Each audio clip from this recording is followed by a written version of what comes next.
And then if I manage to become a multi-billionaire, then maybe I can start changing those things and I can be in charge of that research. But me and you as small roasters, and I still consider myself a small roaster, can't change everything. We can't fix the world, and nor should it be our job to.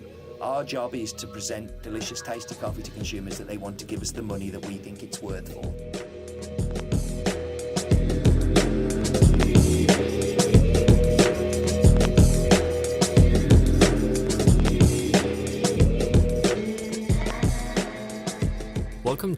Welcome back to Coffee with April.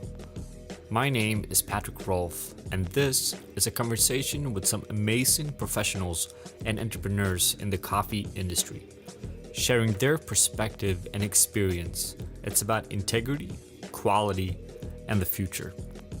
For this episode, we sat down with Leighton, founder of HasBean. We talked about his startup process. We talked about the fact that he just sold his company. And we talked about the fact that he managed to create one of the most iconic brands in the industry. I think all of us, to some extent, have come across HasBean throughout our career, and it was an absolute pleasure to sit down with him at his roastery in Stafford and talk about all of these things. I really hope you enjoy this as much as I did recording it. Cool. So welcome to another episode of Coffee with April. I'm out at HasBean, and in front of me I have Steve. And this is really exciting for several reasons, mainly because I believe that HasBean is the first roastery I encountered ever before actually starting with coffee. What? I actually believe I bought like coffee and like a V60 or something like that from you guys, maybe a chemist. Wow. Like right in the beginning. I've always wanted to come here, and now I'm here. You're very welcome. Thank you for making that long plane journey. Well, it's fine. And perhaps we timed this amazingly well, right? We timed this with the exact day the Sprudge is releasing. We did not time this, I should say. We didn't. So, I mean, for clarification, like I'd signed an NDA agreement. I wasn't allowed to talk about this at all until just a week ago, and then it got announced last night officially to the rest of the coffee world. Yeah, and what got announced is something very exciting that is happening both for you personally and also for HasBean as a company. Yeah, no, big news, quite scary, but also with scary comes exciting. And I've merged HasBean together with Ozone Coffee Roasters, based out of New Plymouth, New Zealand, and of course of London, near Old Street Station. And I've become the second largest shareholder in the group. And I have a new job title. I'm actually an employee for the first time in quite a long time as Director of Coffee. Yes, I hate the name too. But my responsibility is going to be for all things coffee within the OCRI, which is Ozone Coffee Roasters International Group, which I'm very excited about. And it's amazing. Can you share a bit about the process of, I mean, it's basically your baby. That is now a very big baby, that you in some way are handing over to someone else. Not 100%, but it's not just you anymore, it's someone else. How did that process feel for you from, a private perspective? Was it a long process? Was it a difficult process? Or was it just a natural decision for? I was approached back in October last year. Just with a very informal email saying, I'm working for this group of people who might like to talk to you. Would you be willing to have a conversation about potentially, selling HasBean? I was like, I've always had this thing in the back of my head. Is like, how much am I worth? Like, how much do people value the work that? And I, no intention of selling whatsoever. I was very happy with life. I'd just finished writing my book. It was about to be published. We were just about to go off to Korea to WBC with Dale competing. I was like, yeah, go on, we'll have the conversation. So we had initial conversations that went well. I liked the people. I enjoyed their company. They made lots of sense. They asked me lots of the kind of questions that I want people to ask, and they answered lots of questions I had very openly. And that was the beginning of the journey, and it's been a tough journey. There's been many ups and downs on it. It was not as cut and dried as you would think when you sit down with somebody and start talking. pretty much the money was organised fairly early on. I think we were all very happy with what was on the table. I think it was much more about protecting the people who work for me, protecting the people who I buy from, protecting my core values, protecting my baby, and all the things that I've wanted to achieve. And that takes time because there's two very different mindsets come into it, with different approaches and different ideas. And of course, they don't want to keep everything exactly the same in the back-end systems. But the reason they were interested in us coming together was they were excited by the opportunities of our front-end systems and the things that we're doing and the messages that we're sharing and sending. So, it's been tough and difficult. And I go on holiday on Sunday. And I'm going for a week on a beach, and it's going to be the best week of my life because it's been nothing but business, and I'm going to be doing sangria, tapas, and sun and beach. That's amazing. I want to touch a bit on the topic of kind of you guys combining your businesses as well. Mm-hmm. Something that we talk a lot about in this industry, and for some reason I never understood why, but it's kind of frowned upon, is the idea of scale, right? And for those of you listening out there that doesn't understand this, let's see if we can go through what are the positive things that comes now with that additional scale, both from a roastery production perspective, but also just from a green coffee perspective, right? I mean, I'm feeling my way a little bit now because it really is only just a week and a half, nearly 2 weeks into it. But the main benefits I see is that I visit a lot of producers. And that's my main job. That's what I see as my main role within HasBean, and it's definitely going to be my main role within the new combined group. And when I visit, they're always really happy I'm visiting, and they're happy that I'm buying the coffee, but they always want me to buy a little bit more. With this, my buying power doubles. I can buy twice as much coffee as... Now, of course, there are relationships of Ozone already there, and there's relationships of HasBean, so it's not going to double, but it's going to give new possibilities, new opportunities. We've got some really good plans, and this is what we've used the months coming up to this. There are some plans that we're going to be really working towards quite quickly. It isn't just going to be what we're doing now. It gives me the backing and the resource and the support and the financing to do projects I've only dreamt about doing in the past. So with that scale comes opportunity. And with that opportunity, hopefully I can make a bigger impact on the people that I'm working with and working for. People who work with me are going to be looked at. So Dale Harris and Chris Glover Price have become shareholders within the overall group as well because of their hard work to get us to this point. But also my producers, the people who have helped me get to this point. I've got to look after them, and then that's really important to me. I think that's. That is very important. We had a pretty long car ride from the airport to here. Sorry about that. It's not close, is it? Good company, a really interesting discussion. And one of the things we touched on there was also this kind of idea of importance of longevity, both in terms of working with producers, but also, as you mentioned as well, staff. Mm. And it turns out that most of your staff has been staying in the roastery for a very, very long time, which is very impressive in our industry, I would think. To be fair, there's not many other roasteries within about 200 kilometres of here. But no, it is. Even then, you train people up to have amazing skills. You look at somebody like Dale, who, was working as a waitress in a cocktail bar when he found him, just like Colin Harmon was.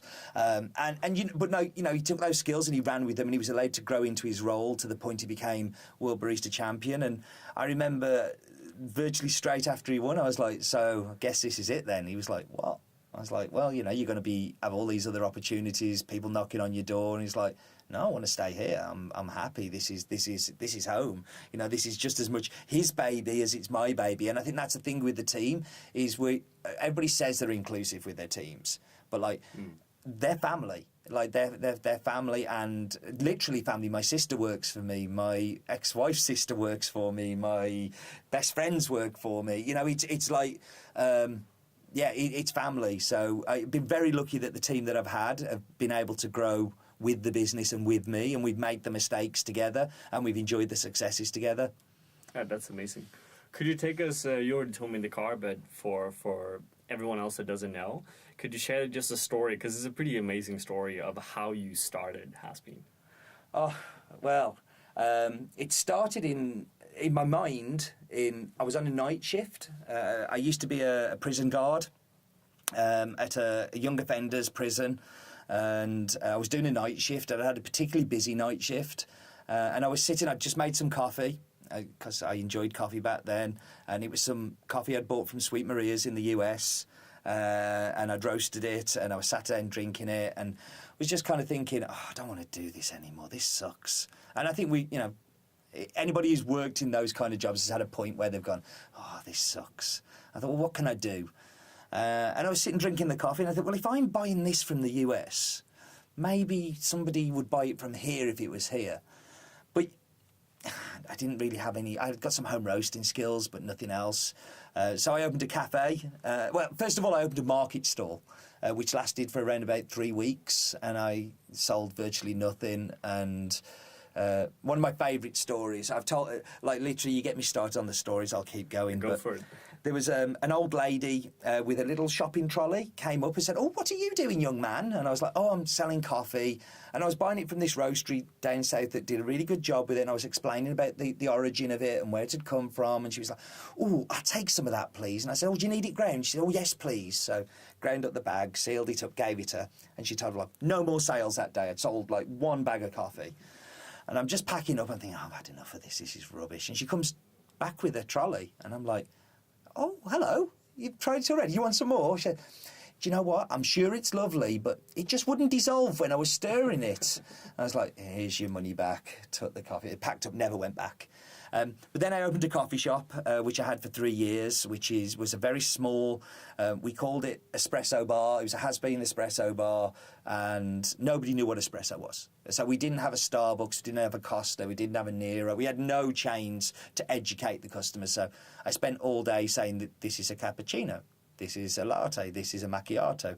And I'm not a very good barista, as anybody who's had espresso from me will know. And I have a temperament perfect for the internet, because you can just get angry at your computer and not the people. But I started roasting for the cafe in the back of my garage, and more people wanted to buy my coffee. And then one of our customers offered to build me a really, really bad website, but a website selling coffee, and it just kind of grew from that. So, and at that point, we should note as well that you're roasting on a little 2 kilo. Little 2 kilo, normally at night, because I was still working in the prison. So I used to have to go to work during the day, come home at night, roast coffee, and then I'd pack it, envelope it, go to work. Lunchtime, I'd go to the post office and hand over all the parcels to the post office, and then go back to work and repeat and rinse over and over again. So, and I did, and I was doing that. We set up a new roastery that wasn't my garage, and then we moved to another roastery. I was employing 3 people, and still working full time as a prison officer. Was that still in the 2 kilo? No. So I got off the 2 kilo. When I got out the garage and I opened my first roastery, I bought a 5 kilo, which is now living with Raul Rodas in Paradigma Coffee. I paid him a roaster to introduce me to some producers, so he took my 5 kilo. Then I bought a 15 kilo, which now lives with Colin at 3FE, which is the red Ambex there. And so it's like, we kind of moved from one roastery to another roastery to the one that we're at now, which we've been at for around about 7 years. Amazing. And how fast does it get? Like, how much are you guys doing now, roughly? It's so difficult to say, because we do sell a little bit of green to other roasteries, and we also work with 3FE. But overall, it would be around about 250 tons, something like that. And how many years did it take? Because the speed that companies grows in are really interesting, especially if you look at roasteries, right? And it looks like we're going into an era now where, at least in the specialty coffee part of things, people seems to be growing slower than before. I think the market, the reason the consolidation like the one that's happening to me is happening, and people are coming together and working together, it's a saturated market. It's getting difficult. It is really difficult. Everybody's a roaster. Everybody's importing the finest coffee. Everybody's doing the best job. Everybody's coffee is the most delicious. And there's just so many people doing it. It's such a low entry point to get into coffee roasting. So if you want to set up a brewery, you're probably looking £150,000, £200,000 So what, $250,000. Set up a roastery, less than $100,000 easily. And that's doing it nicely. So the entry point is so much lower that we've seen a mass eruption of roasters coming into the market. And like, I would never, ever, ever have been able to grow this business the way I did if it wasn't about longevity. Sure. Like, I've been around for 15 years. I've been doing this for 15 years, working with some great people, great producers, great baristas, great champions. You know, like, doing it now, how would you make yourself heard over the noise? So you don't believe that the way you started HasBean would have worked if you started today? I don't think so. Because, you know, I always see our strengths very much as customer service. I think it's a very personable business. It's very, you know, relatable. And I think, I'm going to say what everybody else says, but I think my coffee quality is good, you know, and everybody can get better, but it is good. But we're not the coolest. Like, I don't ever feel like everybody says, oh, that's Steve Leighton, he's quite cool. Because I'm not. I'm a bit of a geek. I'm a bit of a dork. I talk too much. And I'm very loud sometimes. I like football. I like craft beer. You know, I'm a bit of a hooligan sometimes. You know, I'm not your stereotypical coffee roaster, I think would be safe to say. And not everybody buys into that. You know, some people, it either goes two ways with me. People either really like me or really hate me. Yeah. And I understand it. I sometimes really hate me too.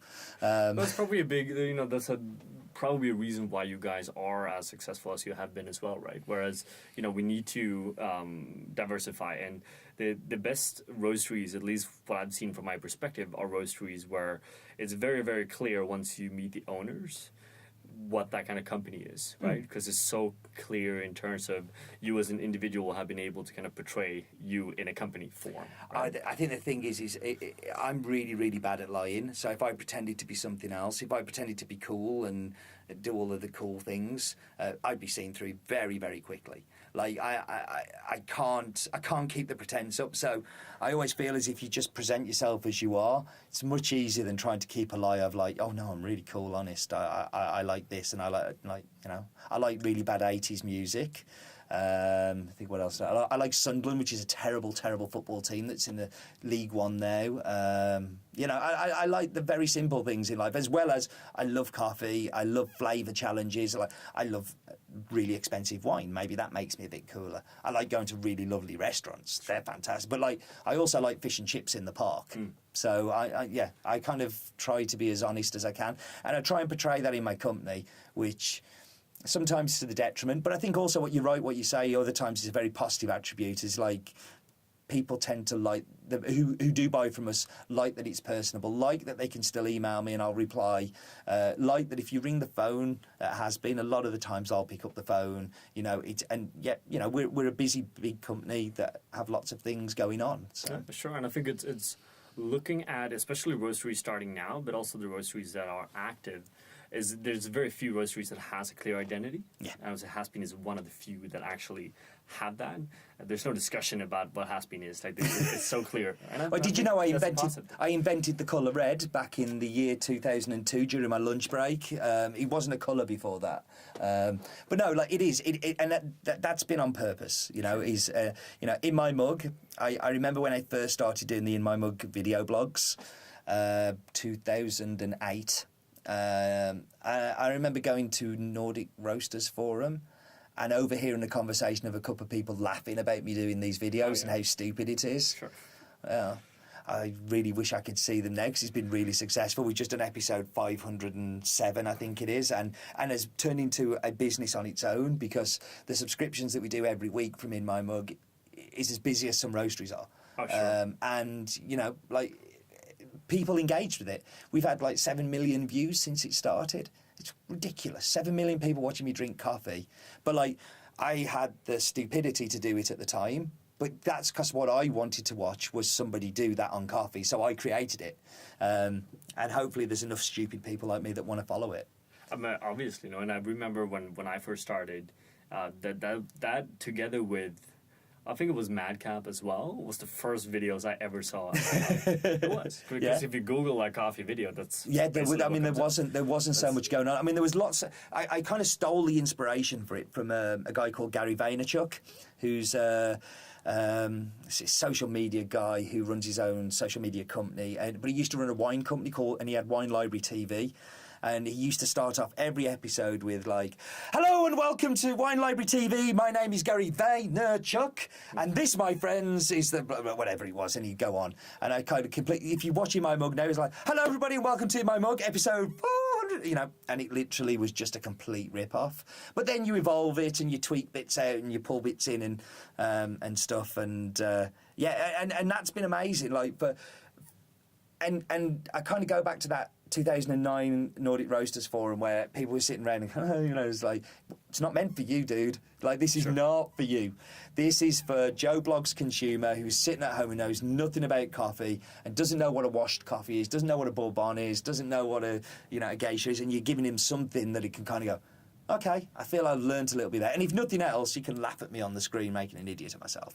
So, no, it's been very much about being a personal brand and very much about being honest and open and true to what we are. Sure, and understanding who you're selling for. I think a lot of roasteries today, they're shooting themselves in the foot, including myself to some degree, whereas we're too much, whether it's conscious or not, trying to create a brand that fits into the industry or that caters to the industry or the professionals in it way too much, where we're actually missing out on a lot of really good stuff. And it's funny because we've been trying to do a few new stuff with April now, whether it's like media stuff or podcast or whatever. And I went through your website again a few weeks ago, and I'm like looking here, it's like, check. I was like checking off all of the things that I actually wanted to do, and I thought that no one was really doing. And it's like, you guys are doing everything. But honestly, you guys are actually doing everything. So I've listened to quite a few of the podcasts, but I listened to James actually this morning on the drive to the airport to see you, and he was saying about how he used to get upset that people would take his ideas and do things with them. Well, do you know what? None of us have had an original idea in coffee at all, ever. We've all taken something from somewhere and turned it into something else. And I actually love it when people take an idea that I've come up with or I've done, and if they can do it better, amazing. Because the whole reason for doing, say In My Mug, take that example, was to try and improve coffee knowledge amongst people that didn't have any coffee knowledge. Now, if you took that on and did something where it took it on to another level and you did an even better job, well, that content was free on purpose. It was not to sell more coffee. It was a hopeful side effect to sell more coffee. It's like your podcasts here with April. You hope to sell more coffee on the back of it, but actually, if you don't, that's not the primary objective. The primary objective is to make people know about your brand, understand who you are, and then maybe at some point in 3 years' time, they may go, "Oh, I want to try some of that coffee." Absolutely. So I I love it when people take an idea and take it somewhere else. I think if it's a straight rip-off, it's a straight, if somebody calls it In My Cup, I own the domain for In My Cup, so you're okay. Sure. But if somebody, then that's a straight rip-off. But if somebody said, Coffee with April, hello everybody, we're going to taste this coffee today, I'd be like, awesome, that's amazing, because that means you actually replied to James on it. It's it means you've done something right. Must be why nobody's ever copied any of my stuff. No, for sure. I'm still waiting to get copied as well. I haven't really got that far yet. But so 15 years, and on the subject that we're talking about now as well, you see the trends come and go. Mm-hmm. They're all cycles. They're going forth and back. I think we already identified that you as a company are probably not changing that much with the industry, as in you're trying to pave your own way. Mm-hmm. Is that true? I think so. Sure. I think so. I always look. You were saying earlier about modelling a company for the industry. The people who buy the least coffee in the whole entire world are roasteries that have their own coffee. I sometimes steal some from somebody. I may buy a bag every now and again, but just to try something weird. But I'm a terrible customer. You do not want me as one of your top customers, because I've already got a few hundred tons of coffee in the warehouse. So, I think you've got to be original. You've got to be don't look at what's happening in the industry, but don't don't do what everybody else is doing. Like, do what feels good to you. Or a lot of the time, for me, it's like a customer will say to me, the brew guide videos, when we first did the brew guide videos, there was a couple around, but they were basically, somebody's hands and a pour, or it might be a really bad one where somebody's standing with a cafetiere, and we went, let's do some animated ones. Let's do something that's like different and fun. And that was purely because a customer said to me, God, these brew videos are so dull and boring and no colour and light. And I was like, we can fix that. So we made them animated, and we made them kind of like, a little bit of jokey bits in there and a little bit more light-hearted and fun. Because brewing coffee is meant to be fun, by the way. It's not meant to be a scientific process or an operation or surgery, or it's fun. And the AeroPress video, I think that just ticked over to 2 million about 3-4 weeks ago. 2 million views of my animated AeroPress video. That's incredible. That's a pretty incredible reach. Then everybody else started to do brew guides because, they got a lot of traction. That's great. Love it. Education, get it out there. But yeah, it's been, we make no money from that. We spent lots of money on making them. I think we've got about 13 or 14 different brew guides now. Same with things like Tamper Tantrum. Like people say, Tamper Tantrum, that was great. Probably cost me around about £40,000-50,000 in the last 6-7 years to run Tamper Tantrum. No profit from that at all. People say, you've got sponsorship. It's like, yeah, to try and do something with it, just try and cover some of the costs. But it's about education. You want an educated consumer, but also an educated community of people working in coffee. So we're all, I've made lots of mistakes. I'm very happy for somebody to not make the same mistakes I made and learn from mine. And that's where those kind of things come in. How on earth are you keeping everything together? You do it. It's so much, not just as an individual, but also as a company. We haven't even begun to talk about green coffee or the other ventures you're included in as well, and we will. But let's take that a bit later. But just on a like, how does a week in your life look like a normal week? Let's use this week. So Sunday night, drove to Manchester Airport, drop Joanna back at the airport to go back to Sweden. Monday, where was I Monday? Was I in London Monday? I literally don't know where I am half the time. Literally, I do not have a spare moment in my diary. My diary is completely and utterly... When we talked on email about doing this, I think I was fairly prescriptive, is I can do that Thursday. Sure. Yeah. Because I just don't have a moment spare at all in my diary. It is chaotic and crazy and full. Last year, 127 flights. This year I'm doing a bit better. I'm very happy with myself this year. I think I'm down to around about 50 for this point of the year, which is great. But no, life is hectic and busy. It involves lots of cupping, lots of QC, lots of meetings, HR meetings. I've got a small team of 17, but they all need some love. And when I'm so busy and with all of the things going, any transaction where two companies come together, there's unrest and concern and worry. And I've spent the past 2 weeks just basically saying to everybody, everything's good, guys. Like, sure. I got you covered here. You've got to trust me. This would never have happened if it was not going to protect you.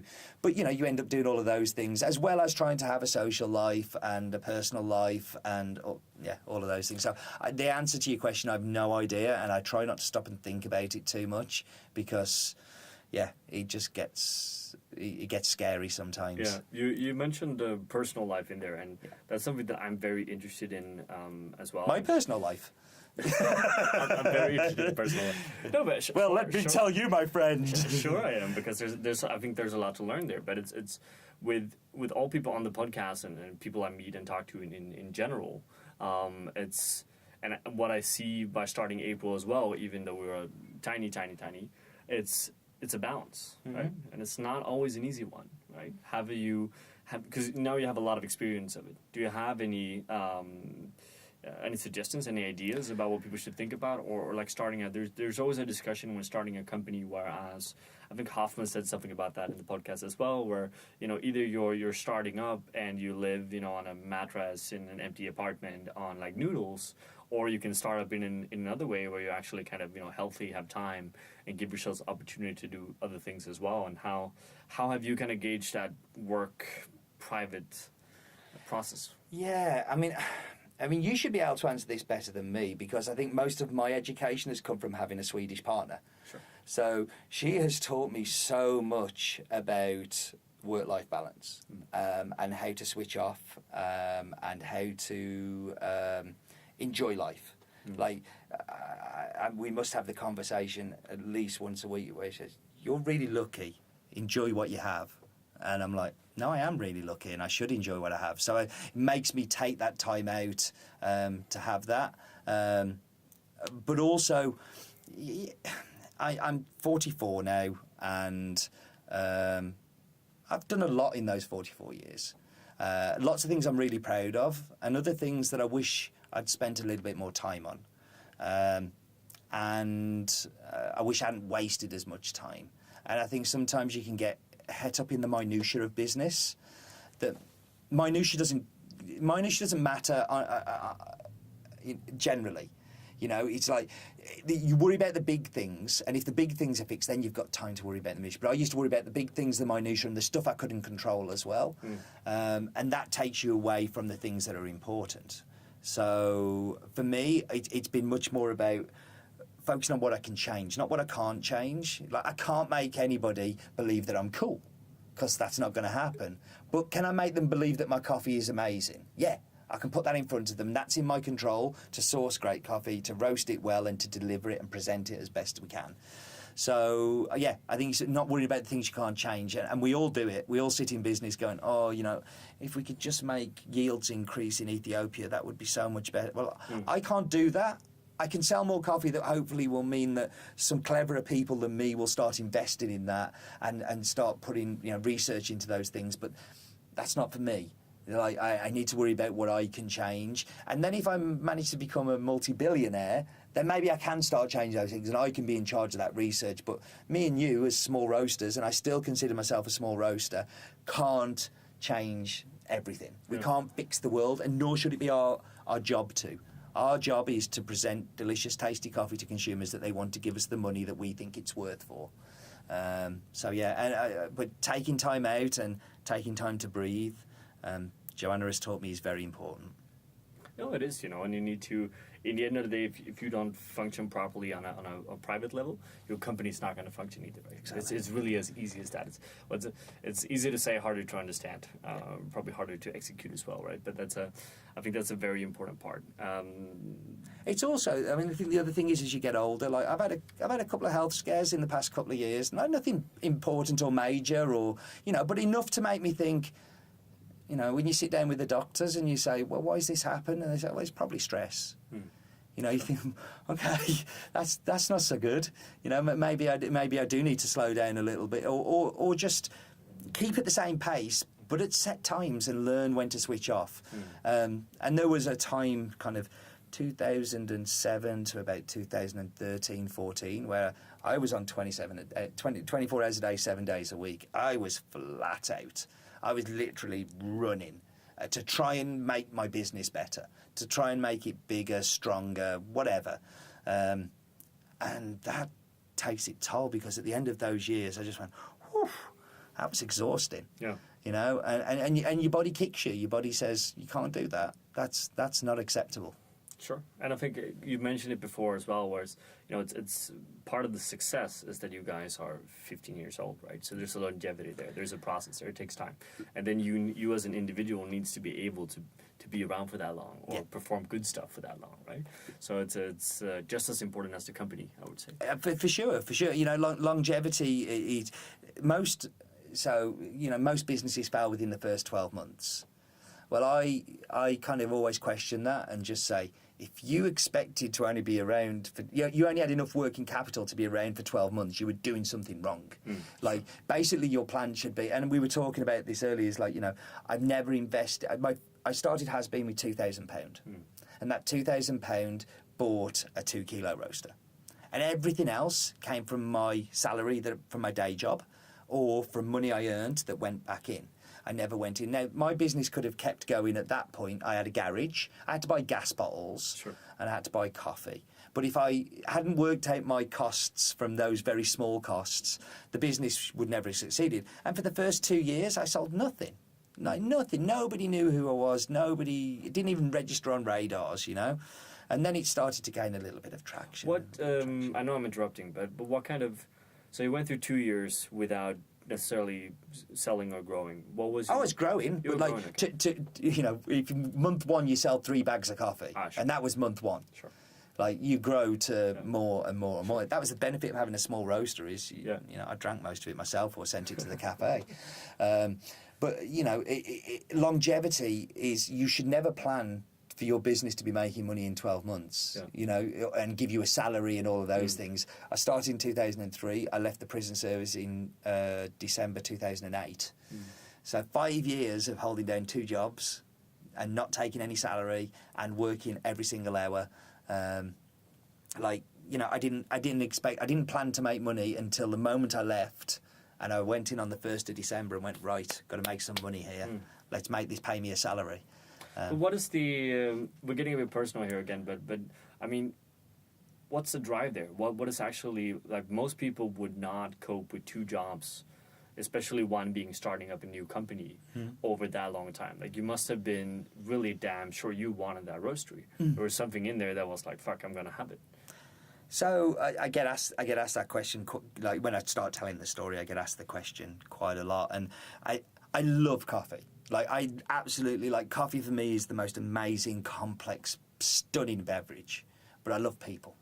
I love people and I love experiences a lot more.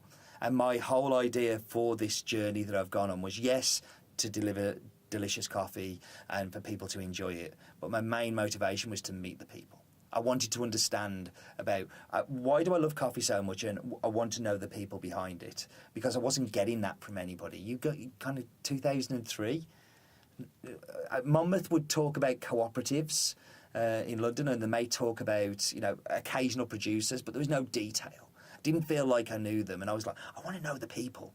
So that was my motivator. Is that, you know, I went to Nicaragua in 2004 and met a producer that we're still buying from today, and just loved everybody who I met, loved the culture, loved the idea, and that was a real driver for me then. Was like, you know, I had to go to the prison governor and say, can I take a week's leave to go and do a Cup of Excellence jury?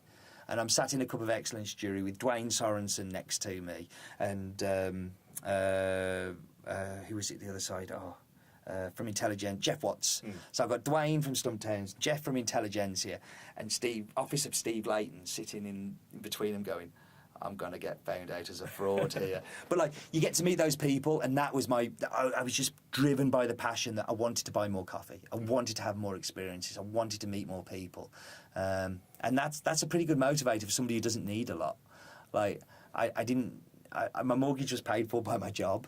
There was food on the table, and I didn't need a lot of sleep back then. I was okay. I'm getting better at sleep now. But, like, what I needed was personal satisfaction, personal, you know, goals and things. So it was, I think that was really what drove me, and still does to this day. I'm off to Bolivia in 2 weeks' time, and I can't wait to get back there. Been every year since 2006. Love the people, love the place. Can't wait to see all my old friends again.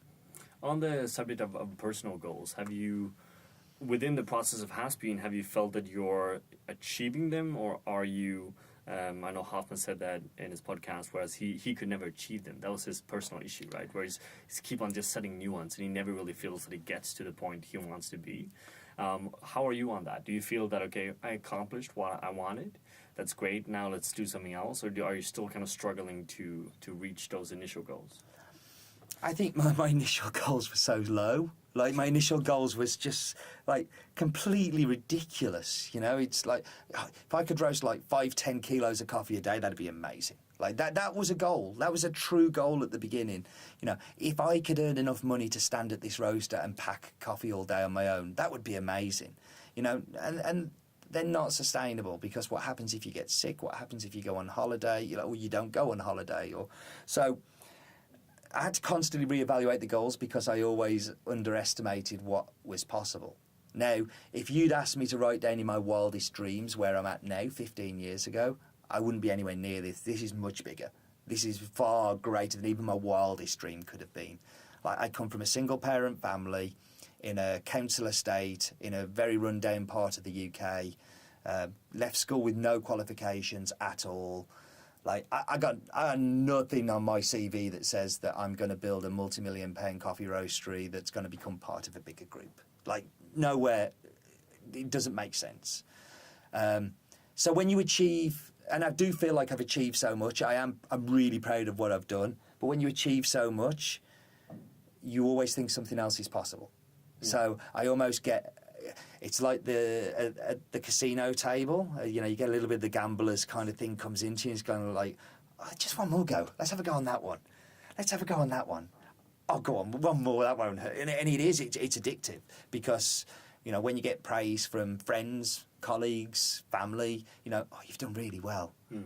Like, there's nothing better as a human being for somebody to say, you've done really well. Like, that makes me feel bigger as I say it, you know? So you want to do better. I want some more of that, please. Please keep feeding me that. So no, I do set goals. And when I achieve them, I'm really happy about setting some more because I overachieved what I thought was possible for my skill set. And I'm going to try something more and try something more. You said in the car ride here, and I'm still trying to get my head around it, especially after seeing the roastery space as well. You said you're not a good businessman, which externally looking in, there's a lot of indications that would argue that you are. But can we play around with that idea a bit more? And why are you not a good businessman? Give me a P&L sheet. I haven't got a clue. Honestly, I'll look at the numbers and I'll go, did we make some money? You know, it's like, ask me about margin. I understand margin, but like, ask me about cost of production. I start to struggle a little bit more. And like, I come from this place where I think if you charge more than you bought it for and you do lots of it, then you'll make enough money and it'll be okay. Mm. Like, I'm not a great businessman. It's a like, people at the roaster will tell you, it's like, you know, do we have purchase orders? Like, we're at a size of company now where you should have a purchase order for something so you can marry it up into your accounting system. I still ram all of my invoices into an envelope once a week and send them to my accountant. Mm. And he gets an envelope just full of rubbish. Sometimes he even gets, like, my own mail in there. And he posts it back to me, I don't think you meant to send me this. It's like, business is really hard. Mm. And I think I'm a very good roaster. I'm quite happy to stand against anybody and go, like, I can roast coffee well. And I think I'm good at tasting things and I'm good at finding coffees that other people might like. But I'm not good at the business stuff. The reason this came around was I was telling you about I went to a meeting with my new bank and was talking to them about this. And he said, oh, you know, well, you, as an entrepreneur. And I went, whoa, I'm not an entrepreneur. He says, well, you are. And I was like, no, like anybody who calls himself an entrepreneur or calls himself a businessman even, quite often are not. You know, they're trying to perceive, you know, have this persona that gives off that they are, and I'm not. I'm trying and I do my best, but are there other people better at running a business than me? Oh my God, yes. Are there entrepreneurs out there that are better? Are there better people at roasting than me? Now that's a much smaller crowd of people. Sure. Like it's a much more exclusive club. So I feel okay belonging to that club. You know. Do I think I can taste well? Yeah, that's another club that I think I can belong to, but I don't think I can belong to. I picked you up from the airport in a pair of shorts, runners, and a black T-shirt. You know, businessmen don't dress like this either. I've seen them. They have suits and suitcases and things like that. So, yeah. Interesting. And you have. It's hard to have a discussion with you and also not talk about the two other roasteries. Is there more? No, there's two, or is there more roasteries that you're also? Well, I mean, I'm with the new group. I have a roastery in New Plymouth, and I have a roastery in London. Just went global, yeah. Yeah, sure. I just went global outside the continent. But yes, I guess you're referring to Drop and 3FE. Exactly. Could you walk us through that whole? First of all, I'm personally very interested in, you know, how do you even think of it, right? For me, running one roastery, that's plenty. Oh, well, before I don't run anything at those. Like literally, if Colin hears it, and I'm sure he will. Like Colin does everything. 3FE is completely Colin. Like I've literally just stood in the background as support. Like I've done so little really. Yeah. Like that is completely his. And if Joanna thinks that I run a roast, you've met Joanna. You know I don't run anything at that roastery. My job title at Drop is head of paper clips. Head of paper clips. Yeah. because I'm allowed to order paper clips without having to ask her. I can just order them. And then my other job title is head of shoulders, knees and toes. Like, it's literally, I don't run them. I literally am support and backgrounds. I do so little in them that's why. Yeah, it's certainly not running. Okay, I'm help. Definitely. But what's the backstory? Like, how do you end up in the first place? So I met people. They can go back and listen to the other podcast because Colin talked about this. But I met Colin in 2009 when he was competing in the WBC for the first time, and nobody knew of Colin. I'd never heard of him. I knew this new guy had won the Irish BC after Stephen Morrissey had won the year before. But he contacted me and said, like, I'm looking for some coffee. Would you be willing to help? And straight away, I was sitting in front of my computer because I was in that period where I was working way too hard. I was just like, dude, no problems. Come across. I'll be here on Saturday. Pick you up from the airport. And he hadn't even said he wanted to come on Saturday. But he turned up on the Saturday with Dave Walsh, and we did a cup in, and we tasted some of the coffees, and I think he liked them. And then he went through this process of he went home and started to doubt whether he liked them or not. So he kept asking me for sample after sample after sample. And in the end, I was just like, dude, use this one. And it was like a massive weight lifted off his shoulders because he didn't have to choose it anymore. I said, just use this one. It's great. And it was great, and it made him finish fourth. And we came home and kept in touch, like, and to this day, you know, Colin's one of my closest friends. Like, I love him like a brother. Quite often you want to punch your brother in his face, but I love him like a brother. He opened this coffee shop in a lobby of a nightclub and asked if I would supply coffee. So I used to send the coffee, and I'd just leave the invoice out. I'd just send it because I knew that, like, it's tough. Like, where he was, the location of it, like, being in a lobby, it was like, I just want this guy to succeed. Like, that's all I want. Not for any personal gain. And I wasn't making lots of money then, but I was... You know, I could afford to do it. It was a good thing to do. And then he came to me with the idea of wholesaling HasBean into Ireland. And I was like, sure, why not? Like, that sounds fun. He says, but, like, I would like you to be partner. So a very small investment. I bought into the company, and I'm not a co-owner. I'm a minority shareholder, fairly quiet, but I help with green. I source the green for 3FE, which will continue, and I'm basically a sounding board for Colin, and try and help and support as much as I can, and you know, just love him, love his family. Love being in Dublin, and it's just a really pretty story of two mates getting together and making something amazing, and he did all the making and I just bask in its glory. And so we had 3FE there, it has been, and then now also Drop Coffee. Right? Yeah, it's the most recent project. It is. So it's a couple of years now. I think we might be coming up for 3 years soon, but. I've known Joanna for a number of years. Massive admirer of just of the way that she conducts herself and her philosophies. We share the first thing we managed to find out we share in common are our roasting philosophies. The Omni Roast, which doesn't exist, by the way. Omni Roast doesn't exist. It's called roasting it correctly. But you know, we were talking at World of Coffee, and Joanna said, like, would you come out and do some consulting for us? Like, because, you know, we're finding it difficult at Drop, and I'd love to. So went out, spent a day there, went through all of their numbers. So, not the businessman, but I can understand the numbers if I've got a book in front of me. And I was like, okay, and words to looked at everything. Beautiful coffee shop, beautiful roastery, fantastic branding. I was like, this needs some help. Like, you need to invest some more money in here because you're basically going to run out of cash. You know, it's not that it's losing money; it's a cash flow thing. So I went back to my hotel, was planning to fly out the next day, and Eric, who was 60% owner at the time, phoned me up and said, "Do you want to buy it?" I was like, "No, I'm really busy." But Stockholm got in under my skin, and it got into my head. And I really enjoyed it there. Like, I feel when I'm there, I feel different. I think it has a very different. You approach life in a different way.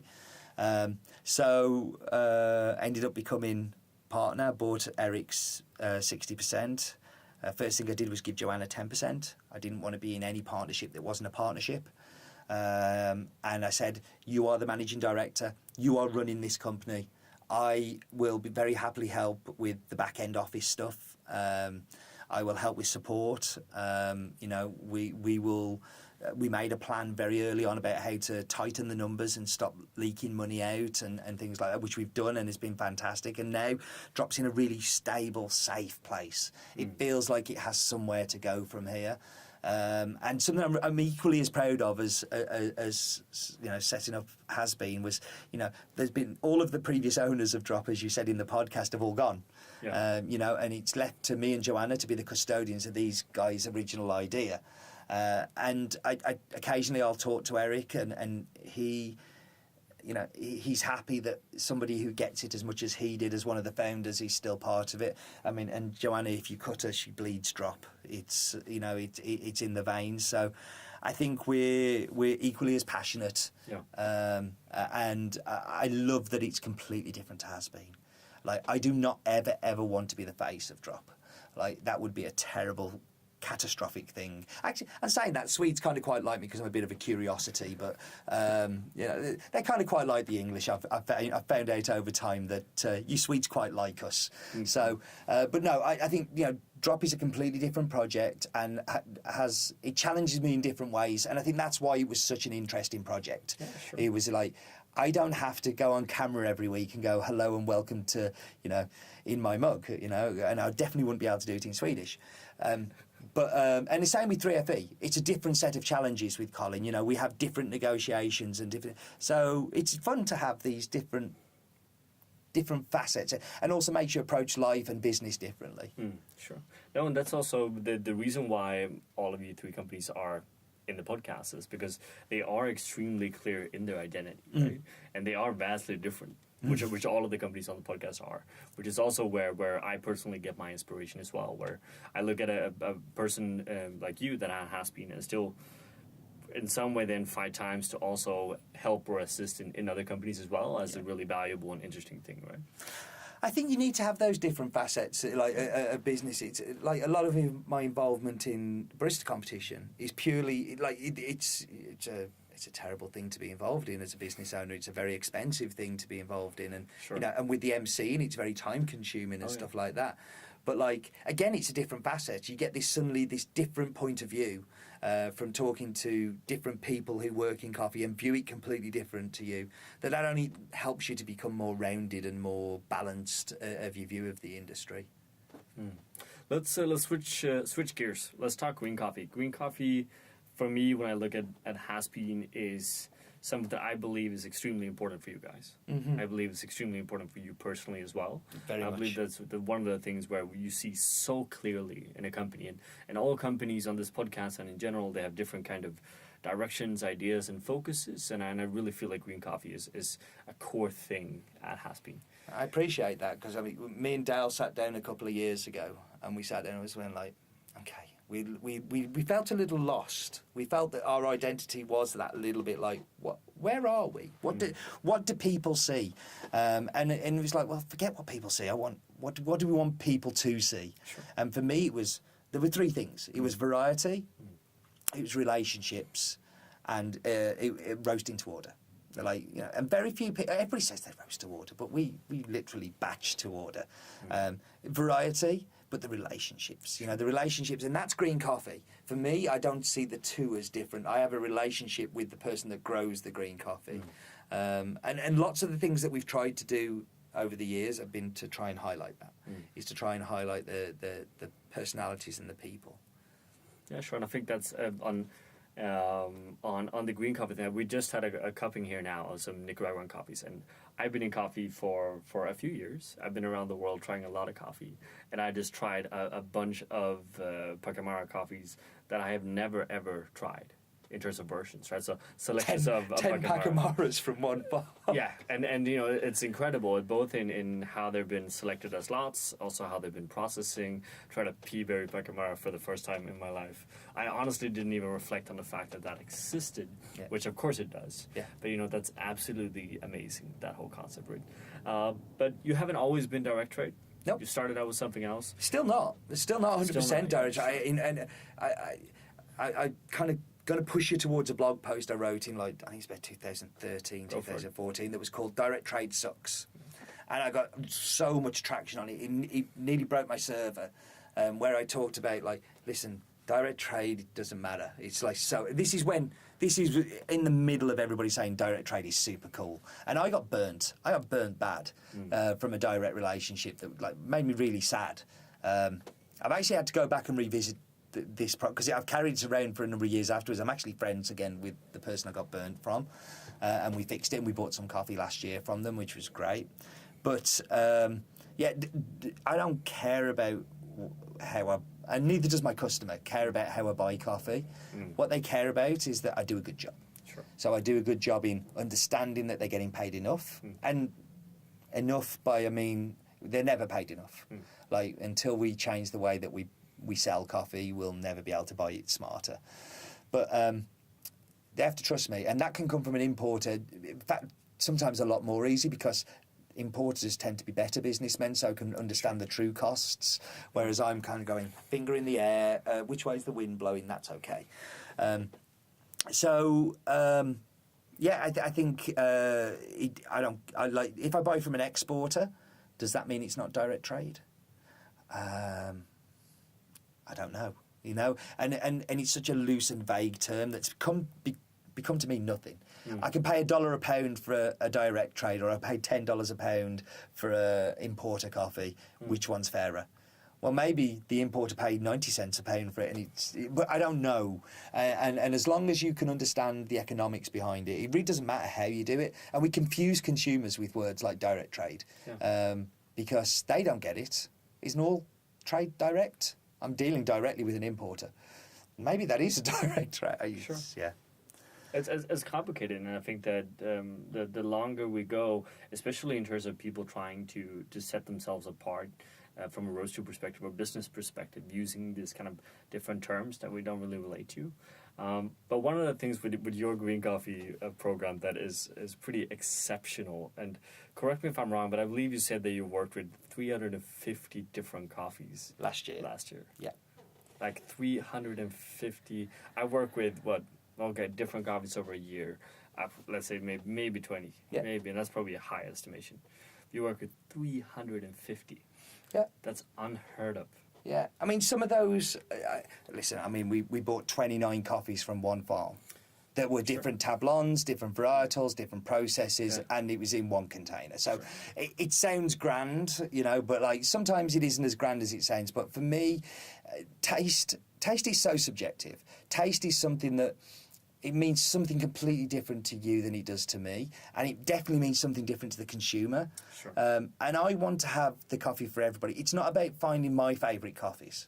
It's not about me just presenting 5 of my favourite coffees that will change every month or so, or couple of months. It's not about that. I have some coffees that I would never personally take home with me. But I have some coffees that I know are the very best of that origin, that are well processed, well picked, well tended, well roasted, that will, like we were talking earlier about Indonesians. Like, I love an Indonesian. Oh my God, I could, like, give me a clean, full-bodied, chewy Indonesian. I'm in heaven. Do I want that when I get home? Probably not. No, I love those big zesty blueberry, blackberry Ethiopians as well. You know, I love a super clean washed Kenyan just like every other coffee geek does. But I can also appreciate the other areas of flavour and taste. Sure. And there are times where I suddenly go, do you know what, I'm going to take this Indian peaberry home with me tonight. And I take it home and I have a really good weekend with it and think, yeah, that was fantastic. The other problem is I'm a bit of a flirt, so I end up within all these relationships with different people, but I'm really bad at breaking up. Oh, sure. So I end up with all of these different relationships. Like, how do you suddenly not oh, I don't want that coffee that I love. No, I want that coffee. And they think, oh, we'll find some way of selling it.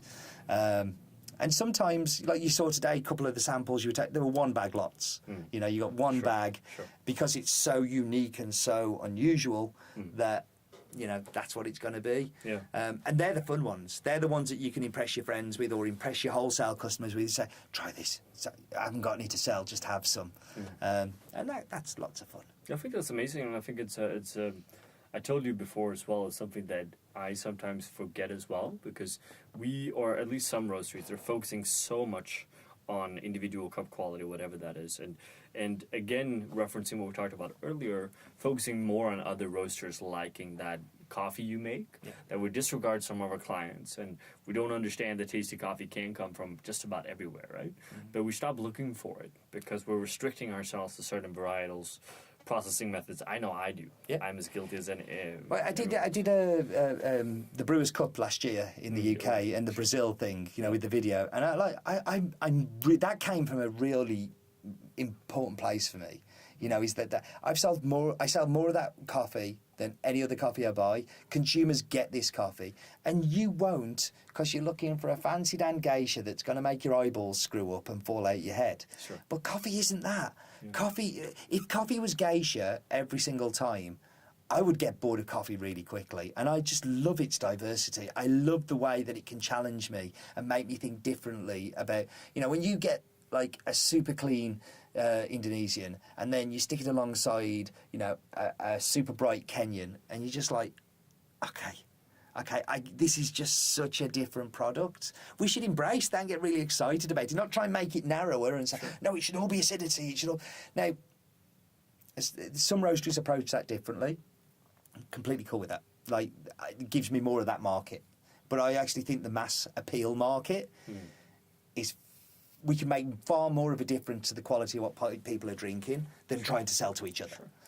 And the interesting thing now, and I think that on the on again the Pacamara cupping we had as well, I think that is, it probably already put you in that position. We already saw that with the World Barista Championship with Dale as well, and the coffee used there. But the funny thing is that you are gonna get to those amazing coffees that someone else is looking for way faster than they are, right? Because Lisa, I after being all the thing about the geishas, we get preferential seats at the table because we buy the other coffees. Because let's be honest, when you've got 2 bags of geisha and you've got 250 bags of Katura, who are you going to sell your 2 bags of geisha to if you buy the 250 bags of Katura? You know, it's like you do get to that table a little quicker, and I love having those unusual coffees. Like, they sell out super quick, you know, but they normally sell out to different customers that are going to buy the Katura. So why not service both markets? Yeah, no, for sure. It's for me, it's a no-brainer. I always keep in the back of my head whenever I'm tasting coffees, and I'm getting carried away with buying these really expensive, fancy lots. I have one customer in Aberdeen, which is in North Scotland, called Mrs. Smith. And she's in her 80s, and she doesn't email me so often anymore, but she used to always email me and say, didn't like that coffee very much. It was a little bit too bitter, which meant there was too much acidity. Sure. And then she'd quite often come back and say, ooh, that was a real coffee, and that means it's got some body in it. Yet she still wanted to buy specialty coffee, freshly roasted, you know, and well prepared, and she wanted to let me know about it. And, you know, it's like, okay, I do, because we all think about the industry. We all think about how we'll be perceived. Like, if we have this geisha, well, they'll think we're really cool. But I always think about, what would Mrs. Smith say? Would she like it? You know, oh, maybe I better get her some coffee too. For sure. If we take the last part here, stepping out a bit outside of HasBean, Ozone, everything, just look at the industry. You are one of those in the industry today that has probably had the most experience and insight in what's been going on. That means I'm old, yeah? in the best kind of way. Yeah. And like, what are we up to as an industry? Where are we actually moving? How healthy is this whole thing? Is that relevant for you, or do you just drive your own boat and just see what everyone else ends up? I do care about it. I do drive my own boat, but I do care about it because a lot of the producers I'm working with are working with people in other boats. Sure. And also, if we're ever to gain any traction amongst the common person out there, is we need to be at least going in east, north, south, or west. You know, if we're all in our boats going different ways, we're never going to do anything apart. I think the industry's in a really difficult phase. I think we went through a spell in the early days of when I started, so 2003 to 2010, 11, particularly in the UK, and I'm going to talk very UK focused here, where there was an explosion of excitement. Cafes, like in London, it seemed like there was a cafe opening every day. And outside of London, all of the major conurbations, so Birmingham, Manchester, Liverpool, York, Edinburgh, Glasgow, we saw this explosion and excitement, and everybody was like, yay, we're friends. And then it kind of changed a little bit, where people started to go, we're friends, but I've got no money. And there's been a little bit more of niggling. I think it's less honourable than it certainly was a few years ago, where, you know, we have people targeting our accounts all the time, going in, being quite pushy, of people who I thought, you know, we don't work in that way. We don't go around, like, it's just not our style. We're not organised enough to have a campaign against other people's customers. But we see it, and I think that's panic setting it. For me, that is people starting to kind of go, we need to pay the bills. Like, we're stretching ourselves. It's becoming more competitive. You know, the majority of our wholesale customers who we've lost over the last 12 months have not been because they've gone to a competitor, because they've bought a roaster. Yeah. And I think we're only going to see more of that, which will dilute the market and dilute the message. Because when you buy a roaster, that's great, but you need scale to be able to buy Great Green. Like, you cannot... And listen, like, there's lots of great importers out there that buy Great Green, but if you're selling the same as the shop down the road selling is the same as the shop down the road selling, then where's your point in differentiation? Where are you making a difference? Yes, you may roast it better, you may roast it worse. Or the guy down the road might roast it worse and say, I don't like Hunkute because I've tasted it before and it was horrible. Well, that's because somebody else screwed it up. So, for me, I think we're going to see people set up roasters in their arches or back of cafes or whatever, and I think we'll see a period where a lot of roasters go out of business, and then I think we'll see a lot of cafes take the roasters out and put seats in them, because that's what cafes should really have in them, not roasters. And then I think we'll see who's left at the end. Yeah. You know, like, I honestly think that we will go through a cycle of, we're going to start to see companies, you know, disappear. Sure. And I didn't want to be part of that group. You know, one misstep, one mistake, one bad move, that could be me. And by coming together, I think we supporting each other, and we have strength. I have strength on the coffee side of things, and I think I can bring a lot to that side of the business. They have strength on numbers and understanding the financials, which, you know, as I started off in the car, I'm not a good businessman. They've got that skill. So I think working together has got to be you know, we're going to see consolidation, collaboration, and people coming together a lot more, because the industry otherwise is in a really sticky, difficult place. It is, yeah. I think people are underestimating that. I see that when I travel around doing consultancy work as well, that people don't understand how difficult it is. And it's not just difficult to sell coffee, but it's difficult to set yourself apart. Yeah. I look at what I do quite often, and I'm realizing I'm still very much just like everyone else, even if I don't want to, right? But you are, because either I'm not, or we're not smart enough to think about other ways to do it, or we're just, you know, we're ending up in this all kind of same path that is already decided before you even start a roastery. I can tell for most roasteries that are starting today, I can tell you what's going to happen within the first year and the second year. Yeah. It's so obvious. Yeah. And you're going to end up there even if you say you're not. Because without scale, you can't forge your own path. Sure. You can't make a different pathway without resource, expertise, and skills behind you. Sure. And I agree completely. It's like we're all on the same path. And actually, I might want to go to my right, or I may want to go to my left. And like, I don't have the ability on my own at the moment to do that, whereas it's coming together has given me that opportunity to go, right, I'm going to do this. I've got this great idea and I want to change this. And like, I think it's really interesting I hate going back to Collins because I love Joanna's and James's, but I love Joanna's and Collins more. But I loved what James said about the pricing structures of coffee, and it's exactly the same thing that's keeping me awake at night. Is how can the risk and reward be so unbalanced, and how can we readdress it? And you know what? We can't readdress it when you're on your own. No. And there has to be a far greater and bigger force behind you to change that. And yeah, hopefully I'm going to have an opportunity to try and fix that. I think so, and I think I'm going to follow the progress with big interest. It's going to be really fun to see. And you are, you say you're 44 years old, but that's still relatively young, right? Especially for being where you are. So I expect you do some interesting things in the future. I got at least another 15, 20 years left before I stop doing this stuff. But and I'll keep doing the WBC for as long as they allow me to MC it. So sure.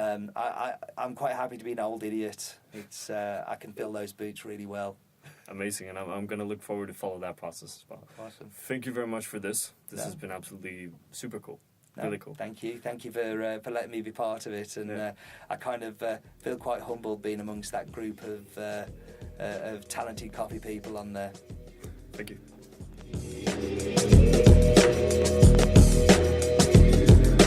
From us here at April, thank you for listening. If you enjoyed this podcast, please share with your friends, family, and colleagues. Thank you.